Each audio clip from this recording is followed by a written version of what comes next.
പശ്ചിമേഷ്യൻ സംഘർഷത്തിന് ശാശ്വത പരിഹാരം കാണാനുള്ള അമേരിക്കയും ഇറാനും ഒക്കെ നടത്തിയ ചർച്ചകൾ പരാജയപ്പെട്ടു എന്ന രീതിയിൽ വാർത്ത വരുന്നുണ്ട്. കൂടുതൽ വിവരങ്ങളുമായി അമേരിക്കയിലെ ടൈംസ് സ്ക്വയർ, ന്യൂയോർക്കിലെ ടൈംസ് സ്ക്വയറിൽ നിന്ന് മധു കൊട്ടാരക്കർ വീണ്ടും ചേരുന്നു. മധു, ഈ അമേരിക്ക ഇറാൻ ചർച്ച പരാജയപ്പെട്ടു എന്ന വാർത്താ മാധ്യമങ്ങൾ പുറത്തുവിടുന്നുണ്ട്.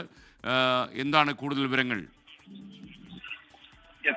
ഒരു കരാറിലെത്താൻ മടങ്ങുകയാണെന്നാണ് JD വാൻസിന്റെ ഭാഗത്തു നിന്ന് വന്ന പ്രസ്താവന. കരാറിലെത്താനാകാത്തത് ഇറാനും അമേരിക്കയ്ക്കും വളരെ മോശമായ ഒരു വാർത്തയാണെന്നും വാൻസ് പറയുന്നുണ്ട്. അമേരിക്കയുടെ നിബന്ധനകൾ പലതും അംഗീകരിക്കുവാൻ ഇറാൻ തയ്യാറാകുന്നില്ലെന്നാണ് വാൻസ് പറയുന്നത്. ഏതാണ്ട് 21 മണിക്കൂറോളമാണ് ഈ രണ്ട് രാജ്യങ്ങളും തമ്മിൽ ചർച്ചകൾ നടത്തിയത്. പാകിസ്ഥാനായിരുന്നു ഇതിന് നേതൃത്വം കൊടുത്തത്.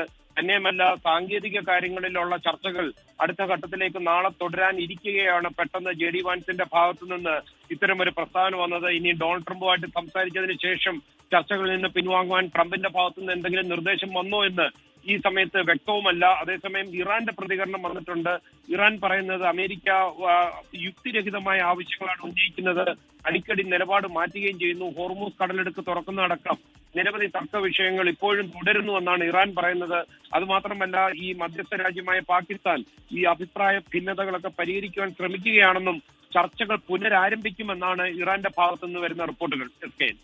ഓക്കെ മധു, ശരിക്കും പറഞ്ഞു കഴിഞ്ഞാൽ ഈ ഇസ്രയേലിന് ഈ യുദ്ധം ഇങ്ങനെ അവസാനിപ്പിക്കണം എന്ന ആഗ്രഹമില്ലാത്തൊരു യാഥാർത്ഥ്യം നിലനിൽക്കെ അമേരിക്കയ്ക്ക് തീർച്ചയായിട്ടും ഈ യുദ്ധത്തിന് തലയൂരണമെന്ന് താല്പര്യമുണ്ടാകും. എന്നാൽ തങ്ങളുടെ പരിധിയിൽ കൊണ്ടുവരാൻ അമേരിക്ക നടന്ന ശ്രമത്തിൻ്റെ പരാജയമാണോ ഇസ്ലാമാബാദിൽ കണ്ടത്? എന്താണ് നമുക്ക് മനസ്സിലാക്കാൻ കഴിയുന്നത്?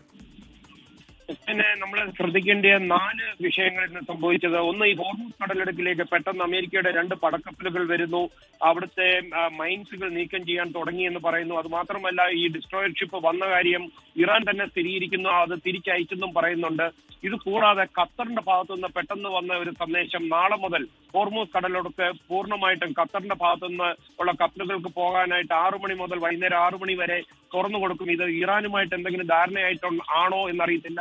ഇത് കൂടാതെ ചൈന ഇറാന് വേണ്ട സഹായങ്ങൾ, ഷോൾഡർ മിസൈലുകൾ ഉൾപ്പെടെയുള്ള കൊടുക്കുന്നു എന്നുള്ള ഒരു ഇന്റലിജൻസ് റിപ്പോർട്ട് CNN ബ്രേക്ക് ചെയ്തിരുന്നു. ഇതിനോട് ഡൊണാൾഡ് ട്രംപ് ശക്തമായ രീതിയിൽ പ്രതികരിക്കുകയും ചെയ്തു. നെതന്യാഹുവിന്റെ അല്പമണിക്കൂറുകൾക്ക് മുമ്പ് വന്ന വാർത്ത, ഇറാനുമായിട്ടുള്ള യുദ്ധം അവസാനിച്ചിട്ടില്ല, ഇറാൻ ഇസ്രായേലിനെ നശിപ്പിക്കാൻ നോക്കി, തിരിച്ച് അവരെ ഛിന്നം ഭിന്നമാക്കുമെന്ന് നെതന്യാഹു കഴിഞ്ഞ മണിക്കൂറിൽ പറഞ്ഞത്.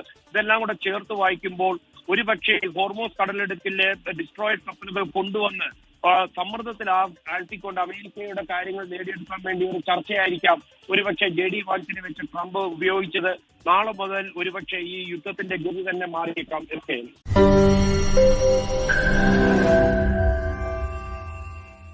ലോകത്തെവിടെയായാലും ഏത് സമയത്തും 24 വാർത്തകളും ഓഗ്മെന്റഡ് റിയാലിറ്റി പാക്കേജുകളും എക്സ്പ്ലെയിനറുകളും വിശദമായി കാണാൻ ഞങ്ങളുടെ YouTube ചാനൽ നിങ്ങൾക്ക് സബ്സ്ക്രൈബ് ചെയ്യാം.